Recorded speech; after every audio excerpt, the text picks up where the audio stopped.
Gente, boa noite. Meu nome é Anne Caroline, sou agente mobilizadora do Circuito Universitário, representante do estado do Tocantins. Hoje a gente está indo para mais uma live com a nossa convidada especial, a Gabi, que ela está aqui presente. O filme de hoje vai ser Olhe para Elas. É, O filme, ele. Depois eu vou falar um pouco sobre o filme, lembrando que esse projeto é um projeto realizado pela MPC Filmes com patrocínio da Petrobras e o Ministério de Cultura do Governo Federal. Esse projeto ele tem como objetivo levar sessões de filmes gratuitas para espaços públicos seguidas de debate. Esse ano a gente está com dois formatos, que é o presencial e o online. É, e é isso. Para mais informações, sigam nossas redes sociais, @MPC Filmes, e nossas lives vai estar no YouTube da MPC Filmes, com todas as outras lives de todos os outros estados, com todos os debatedores presentes. Lembrando que é um projeto que acontece nos 26 estados, mais o Distrito Federal, simultaneamente. Agora eu vou passar para a Gabi, para ela estar se apresentando. Depois eu vou falar um pouquinho sobre o filme e a gente inicia o debate. A fala tá com você, Gabi. Oi, pessoal, eu sou a Gabi, ou a Gabi, ou a Gabriele, eu tenho vários nomes, então vai dependendo ali de como que você me conheceu. É um prazer estar aqui, muito obrigada pelo convite, Anne.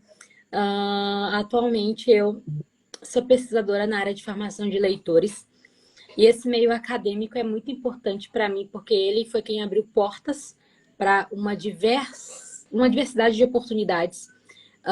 Inclusive, apesar de não estar mais 100% no meio acadêmico, estou fazendo mestrado, mas não estou atuando, né, como profissão na qual eu me formei. O meu conhecimento do meio acadêmico foi o que me ajudou bastante. E esse projeto do Cinema em Movimento é um prazer estar colaborando, principalmente porque eu sei que veio ali de alguma forma de pessoas que são apaixonadas pelo cinema e que não e que nos deixaram se abalar por uma série de coisas que a gente vivencia hoje. E já indo meio que antecipando um pouquinho sobre o filme, ter visto esse filme me trouxe uma série de reflexões sobre a importância e a necessidade de a gente olhar para alguns lados que, infelizmente, a gente acaba não olhando. Eu até comentei hoje com a minha mãe falando o seguinte: a gente está tão acostumado com a nossa bolha, por isso que eu falei sobre o meio acadêmico, que quando a gente está no meio acadêmico, a gente vive uma bolha do acadêmico. Quando a gente está no meio empresarial, a gente vive uma bolha empresarial. E esse filme literalmente estourou uma outra bolha, porque eu fui para um lado que eu ainda, apesar de ter tido contato, né, mas eu ainda não tinha parado para refletir a respeito. E é muito importante. Então, se tem uma coisa que eu posso dizer para vocês é assistam o filme. Foi o filme documentário que é muito bom. Não conseguimos te ouvir, Anne. Não. Me ouvir. Gabi, eu que agradeço o convite de você ter se disponibilizado para estar hoje aqui com a gente. Eu fiquei muito feliz quando tu aceitou. Tu e o teu companheiro, né, o Rafa, são amigos aí. Eu queria muito convidar vocês para estar participando desse projeto comigo. Gente, agora falando um pouco do filme. O filme ele vai tratar sobre mulheres encarceradas no Rio Grande do Sul. E vai passar por vários temas, como maternidade, privação de liberdade, família, né, estruturas familiares. Vai também falar sobre esse encarceramento feminino, como a Gabi falou, né, uma bolha que a gente fura, que é tão presente, mas é tão distante ao mesmo tempo da nossa realidade. Vai falar sobre o encarceramento da pobreza, né, que o filme ele discute bastante isso, sobre direitos humanos e essa violação de vários direitos que essas mulheres vão ter. Então, para iniciar, eu vou iniciar aqui com uma das partes do filme que eu gosto muito, né? Que é uma. Gente, deixa eu só pegar bem aqui minha anotação. Meu Deus. Ah, tá aqui. Vixe, Maria.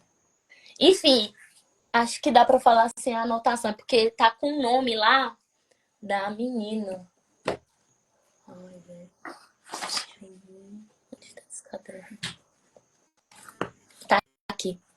Enfim, vai ser uma parte que me pega bastante, como eu tava falando, que é um trecho do filme que eu acho que é uma promotora que ela fala que quando todas as instituições falharam, essas mulheres elas conseguem chegar dentro do encarceramento.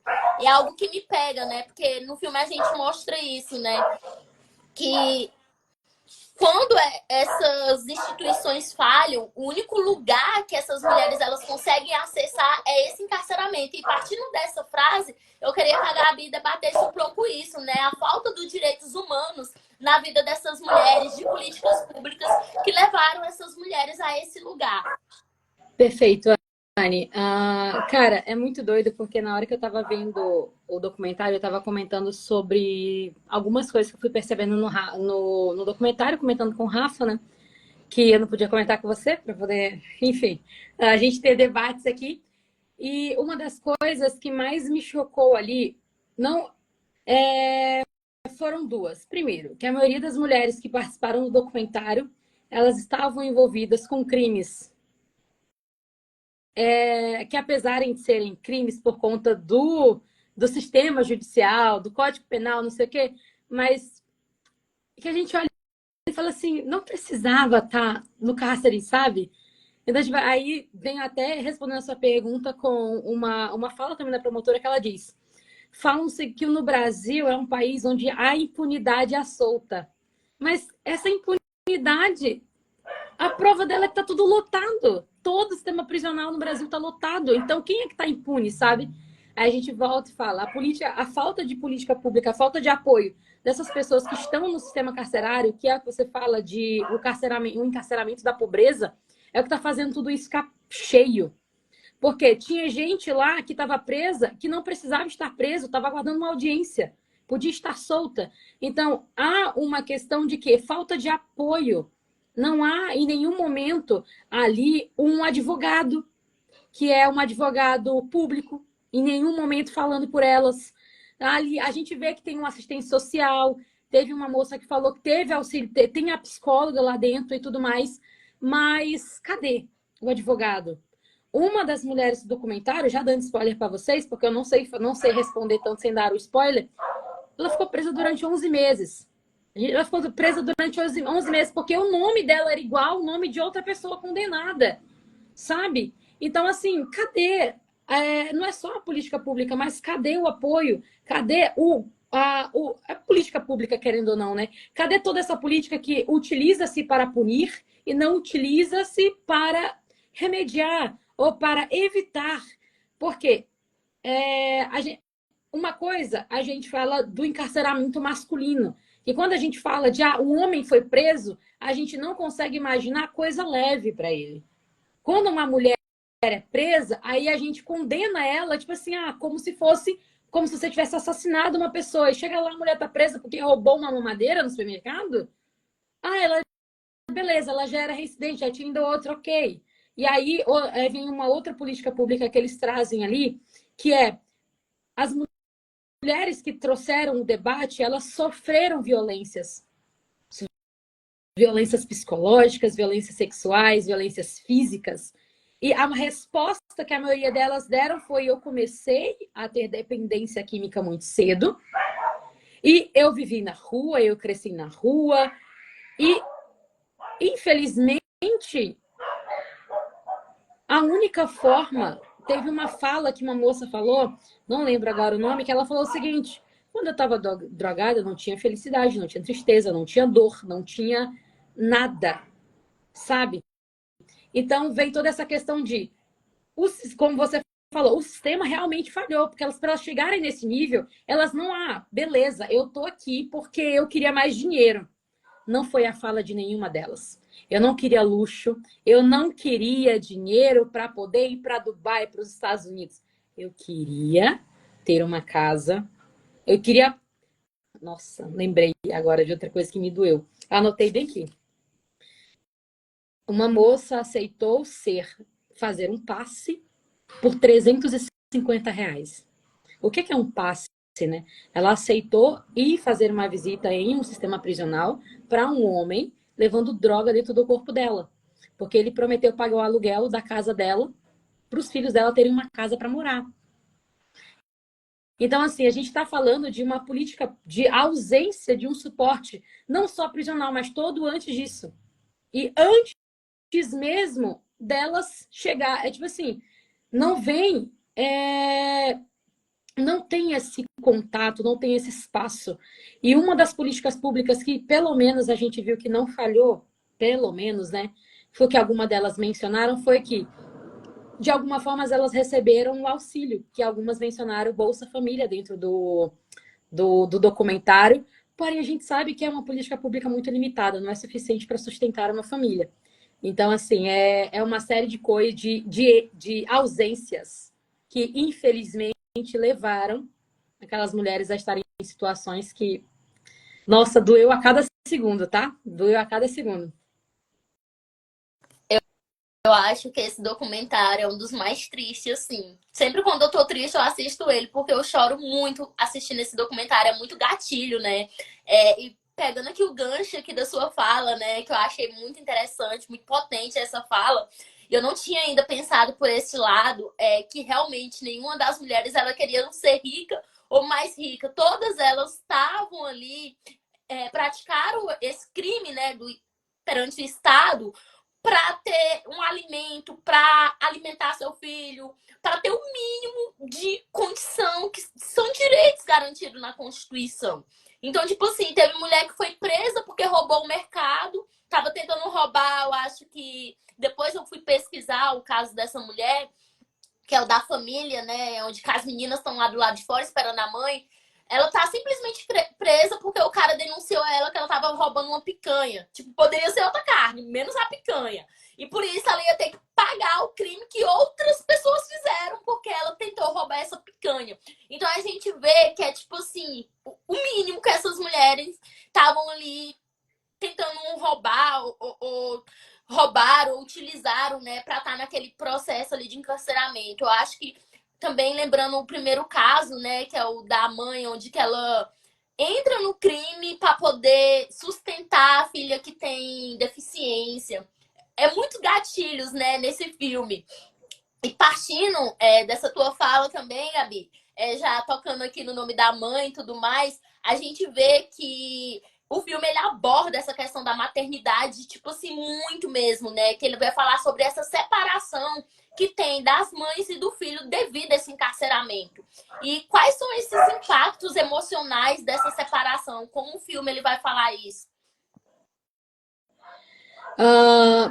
Um exemplo muito claro é dessa em uma das pessoas, né, que participaram do documentário, essa mãe que roubou a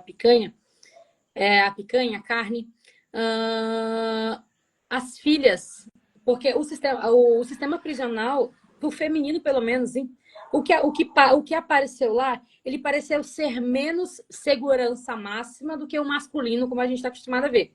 O masculino a gente está acostumado a ver uns prédios com os muros de 300 metros de altura, assim, possível para não fugir. E esses não, era uma grade e tudo mais. Então, as meninas tinham acesso à grade e ver as janelas das celas, da mãe e tudo mais. E as meninas chegando na grade, gritando pela mãe, para querer falar com a mãe, para querer ouvir a mãe. E a primeira cena do documentário é o esposo com uma criança de aproximadamente 3, 4 anos, falando com a mãe, ele do lado de fora do sistema prisional, ela dentro do sistema prisional, conversando ali pela uma janela, aos gritos, para tentar falar com ela. E a criança, no primeiro momento que ela fala com a mãe, ela chora, ela se emociona, tipo assim, mas não é aquele choro de desespero, mas um choro de dor. Tipo assim, de cara, eu não. Sabe, aquele choro que a gente segura até o máximo para não soltar, que não sai gritando, mas sai rasgando. Então, assim, e uma criança sentindo isso. É muito complexo, porque a gente está falando de uma pessoa que é a única pessoa que não pode faltar numa família. Pode faltar um pai, pode faltar um irmão, pode faltar um avô, pode faltar uma avó. Mas se faltar uma mãe, e desestrutura todas as famílias, que foi o que nós vimos ali. A maioria das mães que estão no sistema prisional, elas deixaram filhos.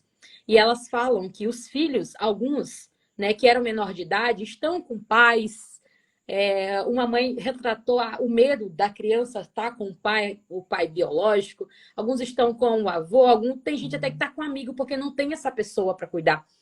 Então, essa separação causa uma questão muito forte. Você é mãe, eu não sou mãe, então eu não consigo imaginar o quão ruim é ficar sem ver um filho. Não consigo imaginar. Porém, eu consigo, de alguma forma, entender que isso dói. Porém, uma coisa é você saber. Você tem um filho que você vai ver a cada 3 meses, porque você pode ir lá. Outra coisa é você não conseguir ver o seu filho, porque você depende que outra pessoa, que é a que cuida dele, leve ele para ver você. E muitas das vezes essas pessoas não querem ver os filhos. Não querem deixar, não, na verdade, não, as pessoas que cuidam das crianças não querem deixar as mães ver os filhos, porque as mães estão doidas para ver, doidíssima para ver. Porém, e aí veio até uma questão, né, que uma das meninas, filhas de uma das mães que está em cárcere, fala o seguinte: todo mundo tem um costume de acreditar que quem está preso é quem cometeu algo muito sério, ou algo ruim, está preso porque você merece estar ali. Só que aí, vendo casos reais, a gente para pensar assim, será que realmente merecia estar nesse momento? Porque quantas pessoas hoje a gente não vê que assassinaram pessoas? Assassinaram pessoas, estão no semiaberto, estão em casa. Há pessoas que cometem crime de corrupção, que deixam pessoas pobres que estão em casa, com uma tornozeleira eletrônica. E por que alguém que simplesmente cometeu, como eles chamam lá de 157, que eles não utilizam o nome, né, do crime, mas sim o número do crime, por que essas pessoas não têm esse direito também? Aí vem a primeira questão, né? Até onde é que vale o direito? Até onde é que realmente a gente consegue parar e pensar? Onde é que o Estado faltou nisso? Porque essas pessoas elas cometeram um crime, elas podem pagar por esse crime, mas será que elas precisam pagar em uma situação como essa? Que risco essas pessoas oferecem para a sociedade? Porque eu acredito que as pessoas ficam presas por algum momento por acreditar que elas podem oferecer um risco para as pessoas que estão aqui, do lado de fora. Mas que risco alguém que roubou uma carne, por alguém que é usuária, né? Porque em alguns casos ali, que elas foram enquadradas como tráfico, não era de venda, mas de consumo. Então, em que ponto que essas pessoas oferecem o risco? Então, assim, é uma série de coisas. Mas o que mais me chocou sobre essa sua pergunta é a separação das mães que têm os filhos dentro do sistema prisional. Uma das coisas que eu vi que, entre aspas, eu achei o mínimo, que há uma ala especial só para mulheres que têm filhos. Os filhos podem ficar até 1 ano e meio dentro do sistema prisional com a mãe após o nascimento. Depois disso, ele precisa ir para algum lugar. É isso que eles falam, tá? Precisa ir para algum lugar. Ele não tá nem aí para quem vai. Então, daí começa o desespero da mãe. Daí começa o desespero da mãe. Porque não dá para saber para onde vai. Ah, eu não tenho uma mãe. Não tenho uma avó. Então, amiga, ele só não pode estar aqui. Então, você procure. Conselho tutelar leva, vai para um abrigo e você nunca mais tem notícia dessa criança. E uma das coisas muito comuns em todas as mulheres que foram entrevistadas é que todas elas falaram do crime, elas falaram de como era a vida delas, de o que aconteceu antes e tudo mais, mas chegou no tópico dos filhos, todas elas se emocionaram, porque isso era o ponto fraco de todas elas. E, infelizmente, todas elas estão sujeitas a não ter contato com os filhos, a não ver os filhos, porque a maioria delas deixaram filhos pequenos. E os filhos pequenos estão na responsabilidade de outras pessoas, e essas outras pessoas as julgam e não deixam elas conviverem. Então, a maternidade ali é uma das áreas mais afetadas, principalmente. Nenhuma das mulheres que apareceram ali, de alguma forma, em nenhum momento elas falaram assim, mas eu não quero ver o meu filho. Todas elas falaram o quanto queria. Obviamente, pode ser que tenha, mas esse não é o foco. O foco é das pessoas que estavam ali presentes. Porque a gente está falando de pessoas com sentimentos, de pessoas com emoções, de pessoas que têm essa preocupação e esse cuidado com os filhos. Sim, sim, exatamente. O filme ele aborda mesmo que todas as mulheres ali, elas clamam pelo filho, elas estão com filhos e já estão assim pensando nesse desespero, assim, quando ter que abandonar o filho, né? E daí, partindo desse pressuposto, a gente vê também a questão dos ciclos, né? Que a gente vê que a maioria das mulheres que estão ali são mulheres que já vêm de famílias desestruturadas, onde o pai, onde a mãe já frequentou a prisão, né? E tem um dos casos que choca muito, que é o daquela menina, eu acho que de 21 anos, né? Que ela não quer ser mãe dentro do presídio porque a mãe dela nasceu com ela dentro do presídio e, enfim, né, a gente vê que aí que tá a falta, né, dessas políticas que não conseguem chegar nessa família para quebrar esse ciclo, para que essas pessoas possam ter uma vida diferente, né? E eu queria que tu falasse mais um pouco sobre isso, Gabi. Eu entrei aqui no gancho, mas essa questão, né, de como as famílias tá só se repetindo o tempo todo, parece que é a mesma história, né? E, assim, essa questão desse caso que você trouxe, essa menina, ela apresentou uma coisa muito importante, que foi a questão do laço afetivo. A mãe dela teve ela dentro do sistema prisional, a mãe dela não teve, mas ela conseguiu ficar com até 2 anos com a mãe, coisa que agora ela não vai poder ficar com o filho, caso ela tenha esse filho dentro do sistema prisional, que agora só pode até 1 ano e meio. A mãe dela deu ela para uma família, que a mãe dela não tinha mãe, não tinha pai, não tinha nenhum outro parente, deu para um amigo, sabe? Não deu para um amigo. Só que esse amigo não tinha essa amiga no caso, ela não tinha condições de criar. Então a menina que já não tinha um apoio familiar, não foi abrigada de nenhuma forma dentro de um abrigo, enfim, não foi abraçada de nenhuma outra forma pelo sistema, ela entrou no mundo, né? No mundo dos entorpecentes, no mundo das drogas e tudo mais. E ela teve uma filha, ou tinha uma filha mais velha, de 5 anos, e o ciclo se repetiu. Ela precisou deixar a filha com um amigo, porque ela não tinha um apoio para poder deixar a filha. E agora ela está esperando mais uma que está prestes a nascer. Então, será que vai ser mais uma criança abandonada pelo Estado? Porque o amigo não tem condições de criar. Infelizmente, a mãe, essa menina, ela já era reincidente. Mas por quê? Porque ela já vem de um histórico de todo um abandono social, toda uma falta de condição, toda uma questão de, cara, falta de apoio, falta de oportunidade. A gente está.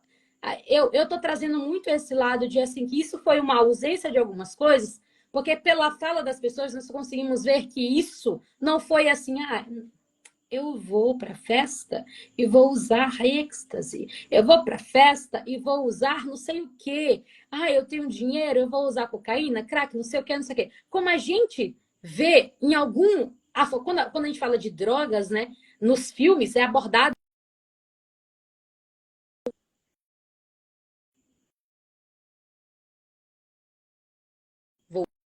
Voltei. Perfeito.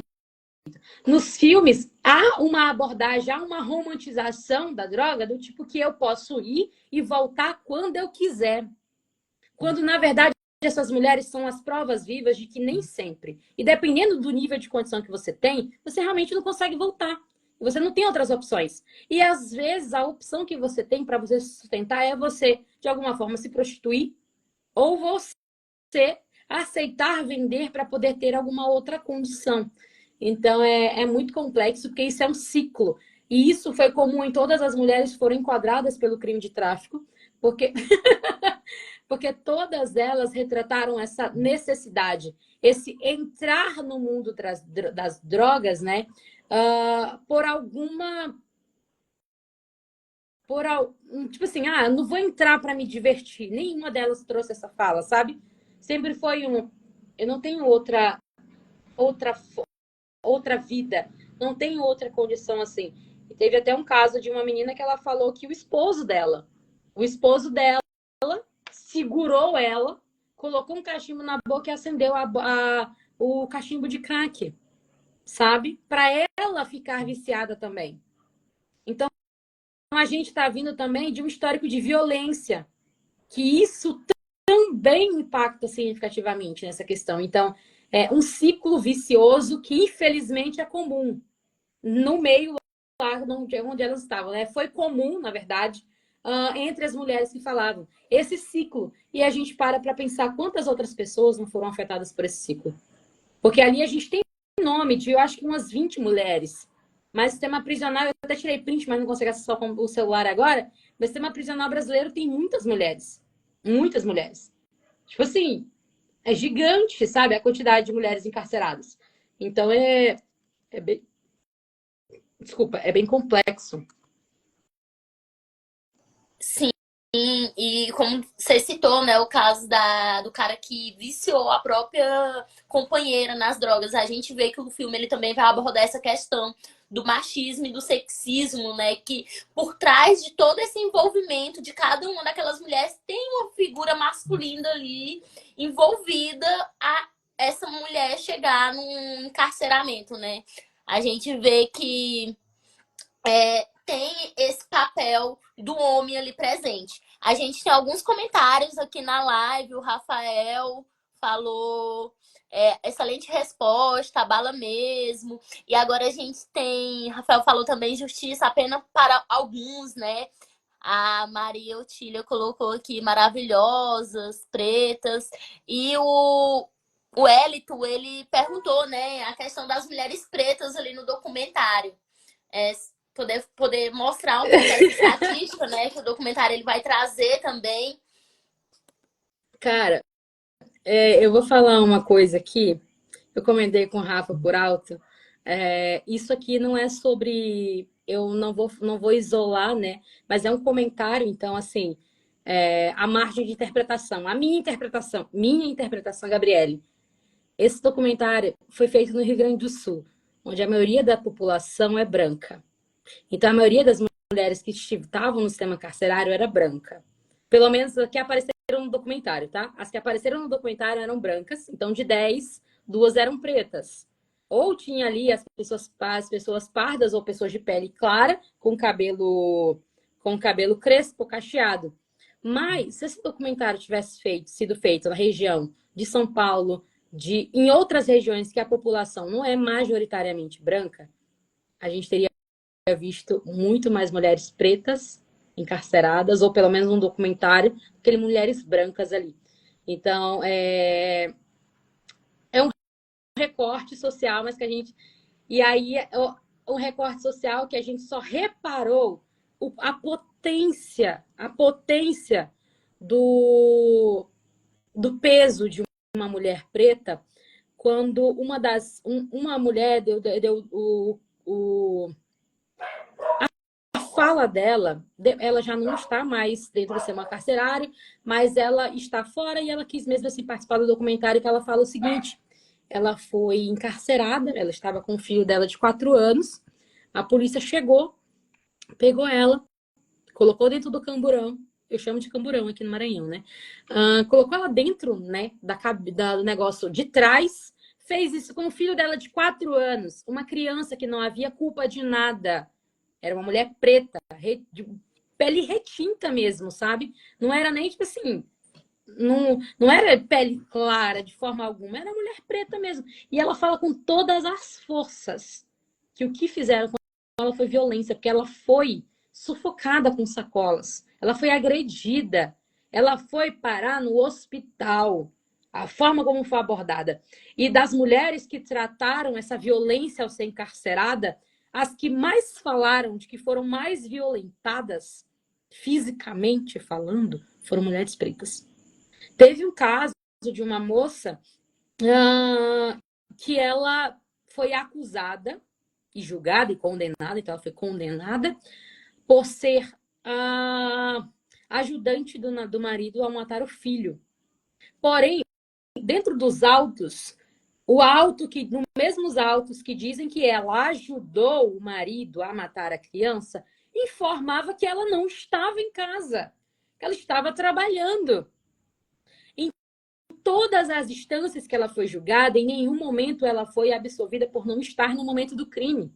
De todas as formas, ela foi condenada por ajudar o marido a matar a criança. Sabe? E quem era essa mulher? Era uma mulher preta. E aí a gente para pensar, não vou supor porque já foi condenado e tudo mais, isso aqui não é espaço de dizer assim, foi ou não foi, mas a forma como ela não teve nem a chance de provar que em nenhum momento ela foi agressora, e sim ela vítima, porque ela fala que o marido agredia, ela fala que ela realmente apanhava pelo marido, e ela sofria isso. E ela foi condenada por, de alguma forma, ela não ter poupado o filho dela de passar por isso. Foi essa justificativa que deram para dizer que ela foi a pessoa que ajudou o marido a matar a criança. Sendo que muitas das mulheres que nós vimos ali, elas se submeteram a estar em situações como essa porque elas não eram provedoras. E é muito difícil para uma mulher que tem uma criança, porque para o homem, se ele tem um filho, ele pode escolher se ele vai participar ou não da vida dele. E tudo bem. Tá tudo, tipo assim, tudo bem para as pessoas, sabe? Tudo bem para as pessoas ele não cuidar do filho. Talvez a mãe seja chata. Por isso que ele não ficou com a mãe, sabe? Eles colocam uma série de outras coisas para justificar a ausência do pai. Mas quando a mãe é ausente, a mãe é responsável. Quando a mãe não sei o quê, sendo que na verdade é muito complexo para uma mulher que tem uma criança de 1 ano, 2 anos, 3 anos, sair de casa para trabalhar. Com quem que ela vai deixar o filho? Sabe? Com quem que ela vai deixar? Se ela não tem uma rede de apoio, o que ela vai fazer? Ela vai ter que suportar ou, de alguma forma, tentar viver essa questão, ou a opção dela, ou ela suporta, ou ela vai procurar outras formas. Só que nem sempre as outras formas dela procurar ajuda serão formas que ela pode realmente, de fato, ter uma condição boa, sabe? Então, é uma série de coisas que, tipo assim, a gente para pensar que por que foi tão pesado a mão, sabe? Não estou dizendo que a pessoa é ou não inocente, mas por que foi tão pesada a mão? Por que em nenhum momento deram essa oportunidade, sabe? Sendo que hoje a gente tem uma série de pessoas que já tivemos casos de homicídios muito bem qualificados, é ótimo, né? Mas tiveram homicídios assim que foram muito milimetricamente calculados, que as pessoas estão hoje do lado de fora. As pessoas só não foram absolvidas porque as pessoas propriamente alegaram culpa. Mas por quantos anos não ficou? Ou até hoje há pessoas que acreditam o peso de um homem numa mulher. Até hoje há pessoas que acreditam, por exemplo, que o goleiro Bruno nunca matou a ex-mulher. Há pessoas que acreditam que, por exemplo, se não tivesse feito um documentário, se tivesse toda essa repercussão, quantas outras pessoas não tiveram os crimes de dúvida? Tipo assim, na origem, né? Mas o feitio do crime, que eu não esqueci a palavra agora, duvidadas ou de alguma forma absolvidas por falta de prova, e essa pessoa, apesar de não estar no local, foi condenada, né? Então a gente para pensar que o peso no feminino é muito maior que o peso no masculino. E quando a gente para pensar que no peso feminino de uma mulher preta é 2 vezes maior, ou 3, ou 4, sabe? É incalculável. Porque vai muito de lugar para lugar, vai muito de pessoa para pessoa, vai muito de região para região, vai muito de, tipo assim, é muito complexo. Não são 2 pesos e 2 medidas. É um peso e 300 medidas. Exatamente, Gabi. E o documentário ele vai mostrar isso, né? Como tu falou, eu sempre me pergunto quando eu assisto esse filme, né? Esse documentário que ele foi apresentado ali no Rio Grande do Sul, o Sul, né, ser um estado majoritariamente de pessoas brancas, né? Mas sempre quando eu olho o documentário, eu vejo que a maioria das mulheres que estão ali dentro são mulheres negras, né? Pardas e pretas que entram dentro dessa etnia, né?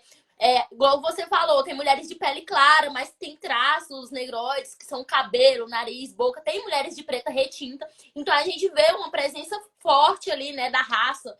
E trazendo para esse caso que você citou da mulher, né, que foi presa por matar seu próprio filho sem estar no local, né? Então, uma mulher preta, né, que não teve nem a chance de se explicar, que foi muito bem falado. Acho que você foi muito assertiva nessa fala, né?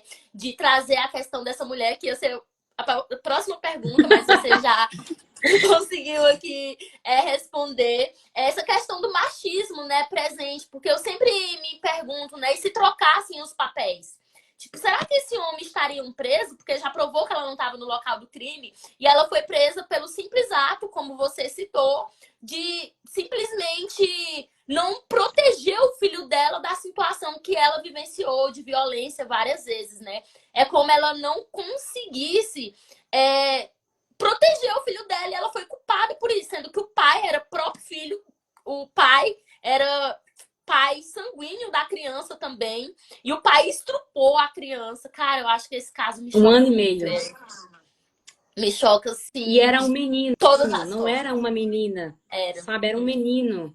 Que Sim. vem aquela ideia de que o homem adora ter um filho homem, sabe? Então, assim, nem era uma menina, era um menino.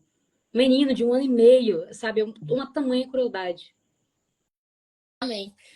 Nossa, esse caso, assim, é um caso emblemático aqui no Brasil. Se a gente for pesquisar, assim, a gente vê, assim, várias pesquisas, assim, no YouTube feitas sobre esse caso. Ele me choca bastante. E pegando o gancho, voltando em uma fala sua, que é do início da live, que você falou sobre a questão de uma mulher que passou 11 meses presa por conta do nome trocado, né? Eu queria que você falasse mais um pouco sobre esse processo de reintegração dessas mulheres, né? Porque ali no documentário mostrou bem a cena que essa mulher saiu de dentro do presídio sem assistência nenhuma, entrou dentro do ônibus e foi embora.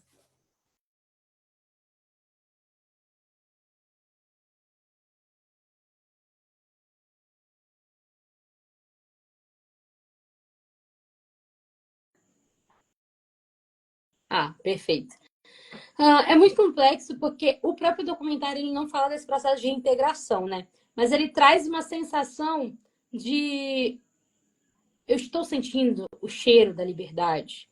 Eu estou, caraca, ela olha para os lugares e tipo assim, eu passei tanto tempo longe, foram só 11 meses, mas assim, foram 11 meses que você não podia olhar para fora praticamente.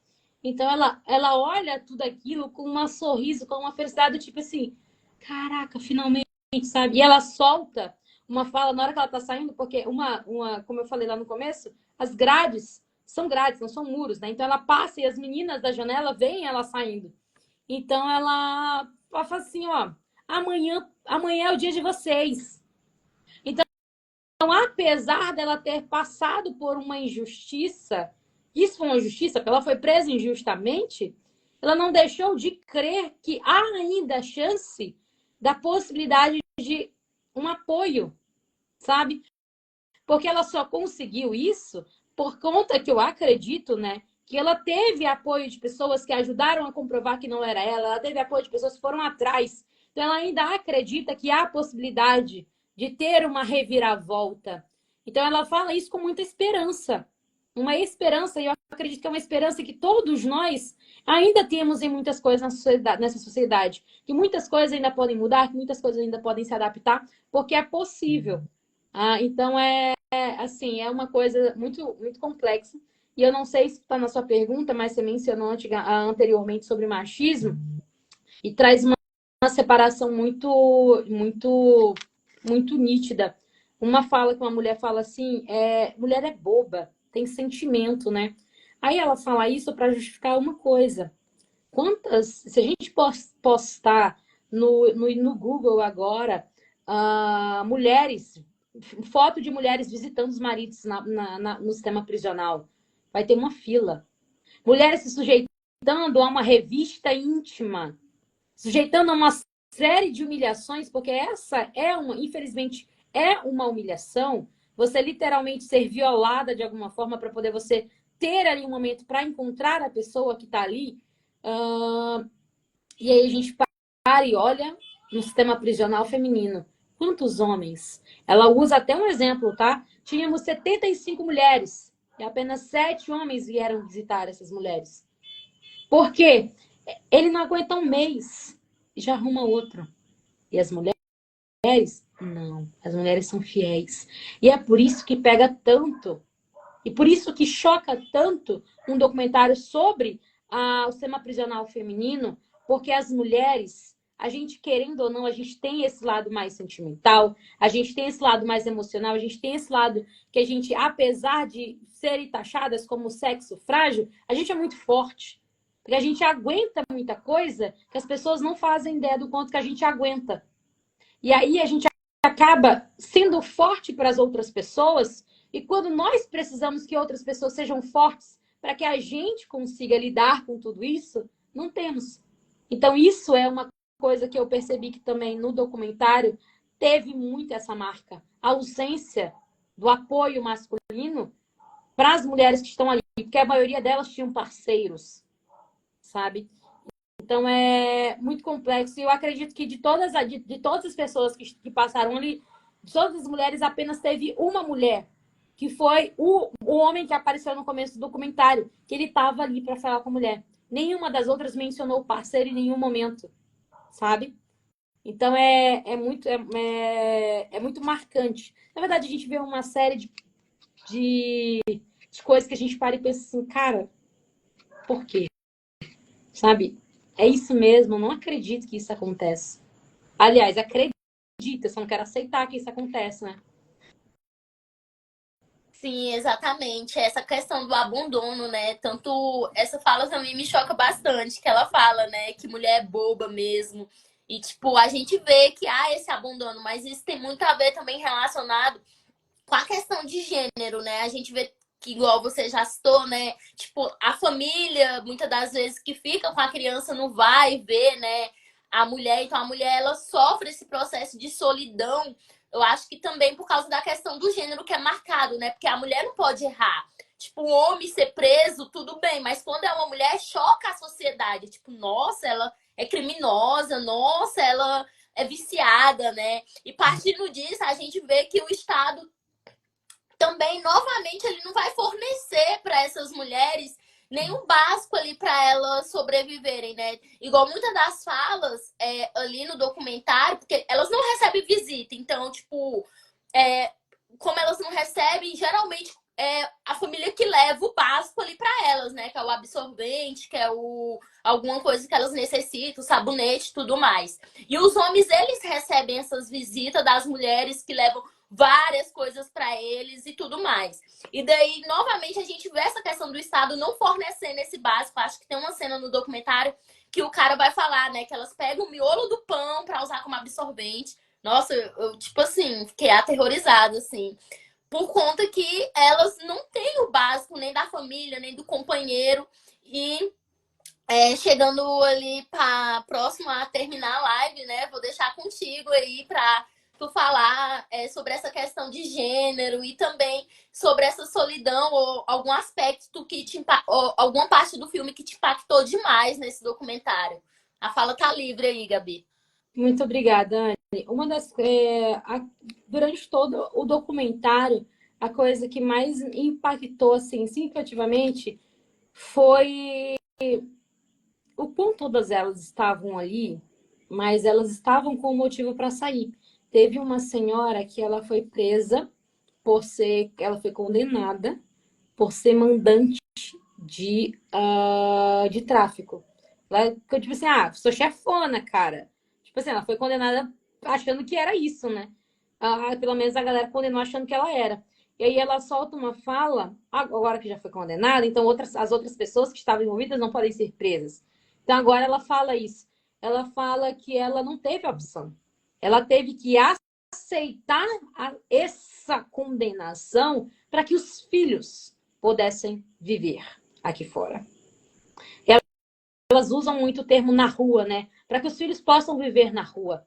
Então, a paixão, o amor, o zelo, o lado materno de todas elas falam mais alto. Elas, em nenhum momento, elas vão dizer que elas são. Teve ali uma moça, né, que fala que é inocente, que foi presa somente porque estava com o marido, e o marido era realmente envolvido. Ela foi presa por estar com ele, mas nenhuma delas falou assim: é, eu estou, eu eu estou aqui injustamente. Tipo assim, nenhuma delas estão preocupada para se defender ali. Todas elas estão preocupadas com os filhos que estão do lado de fora. Então, algumas delas estão preocupadas em viver aquilo ali para poder cumprir a pena, sair e ver os filhos e conviver com os filhos. Então, a gente vê que, apesar de toda essa dor, todo esse sofrimento, o lado materno dessas mulheres é a força que deixa elas persistirem ali. Essa força, essa vontade, esse desejo de ver o filho. Então, a gente vê que todas elas têm um objetivo muito grande. E o objetivo é muito mais além do que as coisas fúteis. Não é sobre coisa passageira. É sobre os filhos, é sobre o amor, é sobre família. Não a família mãe, pai, mãe, irmão, não. É sobre a família mãe e filho, sabe?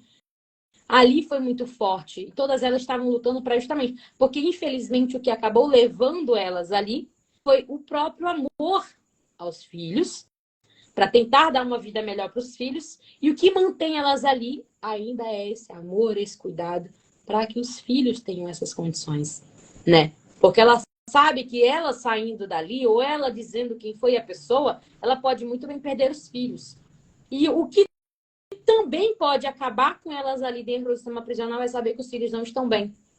E todas elas se emocionam quando fala disso.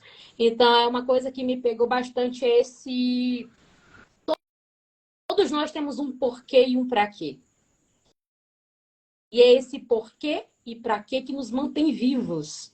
Alguns é o sonho de rodar o mundo. Tudo bem, é um motivo, sabe?